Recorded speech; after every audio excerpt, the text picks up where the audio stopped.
Tengo en la línea al doctor Tito Garza Onofre, analista, abogado por la UNAM, experto en temas de derecho, escritor también. Doctor, gracias por tomarnos la llamada. Muy buenas tardes. Querido Carlos, buenas tardes. Gracias por el espacio.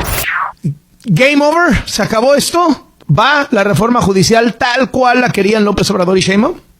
Sí, totalmente. Se acabó, Carlos. Lo que vimos ayer en la Corte fue una oportunidad perdida, ¿no? Con un voto muy raro del ministro Pérez Dayán. Ayer mismo habíamos hablado que quizá ese último voto quedaba en manos de Ortiz, ¿no? Y al final fue Pérez Dayán, ¿no? Entonces, se acabó la defensa de la reforma judicial con efectos generales. En efecto, va a aprobar tal y como la quiso López Obrador y Morena. Ahora lo que quedarán, Carlos, serán vía amparo, controversias, pero son cuestiones que solamente van a generar efectos para quienes lo promuevan en lo individual. Entonces, por decirlo así, en efecto, vuelta a la página y la reforma judicial ahora entra a fase de implementación, que es uno de los aspectos más problemáticos que hemos venido advirtiendo. Se ha acusado traición por parte del ministro Pérez Dayán.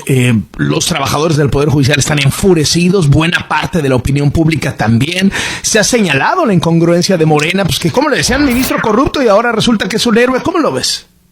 No, mira, yo creo que hay una combinación. O sea, Pérez Dayán históricamente, Carlos, los que hemos seguido sus votos y su trayectoria, es un ministro extremadamente formalista, pero de ese que te va a pedir copia simple, cambio de la tinta de negra a azul, ese tipo de cuestiones es un ministro muy formalista, ¿no? Y como ayer dijo que él ya había votado, que no podía cambiar su opinión, de ahí no se movió. Eso es un factor. El otro, Carlos, más allá de investigaciones y todo esto, hay que decirlo, y esto es de conocimiento público. A Pérez Dayán lo que le gusta son los eventos deportivos de alto nivel. Se le ha visto en la Fórmula 1, en las peleas de box, en la Champions. De fútbol, sí. Sí, no, en el Mundial, tal. Entonces yo creo que también se combina eso y está un poco siendo prevenido para cualquier cosa que le puedan endilgar en el futuro. Entonces yo creo que se combinó esos dos factores y al final el ministro no se movió un ápice, se lamentó, se solidarizó, pero al final el voto fue crucial y con el mismo no entraron a discutir el fondo. Entonces sí creo que esa combinación pues te pinta eso, un personaje de carrera judicial, Carlos, de toda la vida del Poder Judicial, que al final, a la hora de la verdad, al momento donde se tienen que tomar estas decisiones para pasar a la historia, se hizo muy, pero muy, muy chiquito. ¿Qué sigue ahora, Tito Garza Onofre? Ya es todo lo que pasa en el Poder Judicial es responsabilidad de López Obrador y Sheinbaum, del morenato.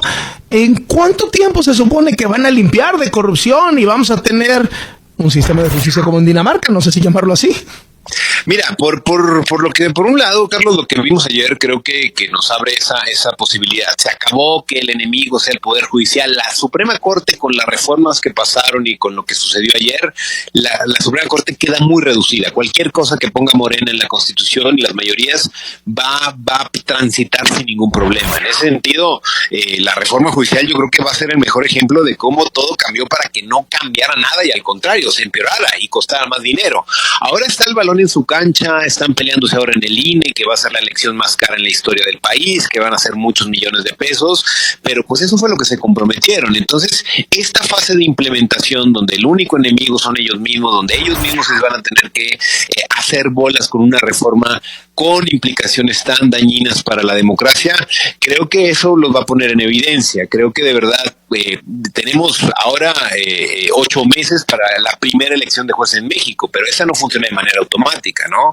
Hay que poner casillas, capacitar, hacer programas de divulgación, etcétera, etcétera. Entonces todo eso de aquí a que pase, sinceramente yo creo que ayer de nueva cuenta Morena se pinta de cuerpo entero cómo desaprovecharon esta oportunidad política de poder remediar un poco. Entonces yo estoy convencido de eso. Todo va a cambiar, Carlos, para que al final todo siga exactamente igual o peor.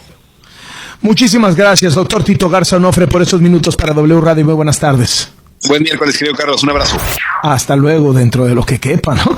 Fíjese que, bueno, el otro debate es que el INE pues ya se echó a andar con la organización de la elección de jueces, magistrados y ministros, y ayer bateó a la presidenta Sheinbaum, que le había pedido que no saliera tan cara la elección. Va a salir 30% más cara que la elección presidencial de este año, imagínense.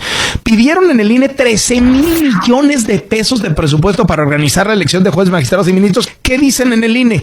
es que Hacienda tiene hoy como fecha límite para pedir el presupuesto, pues nos tuvimos que cubrir. En lo que vemos si se va a hacer o no se va a hacer, nos tenemos que cubrir, no va a ser que luego nos salgan con que no hay dinero. Y escuche usted lo que dice la presidenta. No, todavía vamos a seguir insistiendo. ¿Ha hablado con la Secretaría de Hacienda, Presidenta? Porque digo... No es un asunto de la Secretaría de Hacienda, es del INE. No debe costar tanto la elección. No le puede costar tanto la democracia al pueblo de México. Y hay manera de reducir los costos. Entonces, la Secretaría de Gobernación va a estar en contacto con el INE. Vamos a seguir insistiendo en que no es necesario tanto recurso, sobre todo cuando no hay financiamiento a los partidos políticos en esta ocasión, para que sea tan onerosa la elección del Poder Judicial. Es decir, que el gobierno va a trabajar para que esta propuesta no llegue al Congreso. Vamos a estar en diálogo. Gana Trump en Estados Unidos, empieza el peso a depreciar, se empiezan a combinar una serie de factores en donde tomar ese tipo de determinaciones no creo que sean sin ningún tipo de costo para Claudia Sheinbaum. Entonces, esto va a acabar tarde que temprano. Si en este primer momento no tenemos todavía la capacidad para imaginar cuándo va a acabar, este tipo de decisiones, Carlos, van a impactar en la economía, en las finanzas, en lo político. Entonces, quizá ahorita, en efecto, siguen estando en esa borrachera de poder, en esos números que nunca había tenido ningún partido en las elecciones, pero que tarde que temprano van a quedar constancia de que este tipo de decisiones se pudieron ahorrar crisis y problemas mayores en lo jurídico y en lo democrático. Es cumplirle el capricho al régimen para vengarse del Poder Judicial, sacudirse los contrapesos y avanzar hacia un régimen autoritario. Que me disculpe la presidenta por decir la verdad. Sé que a veces se irrita, que a veces se enoja, que lo expresa así en su mañanera, que ya me están diciendo, perdón.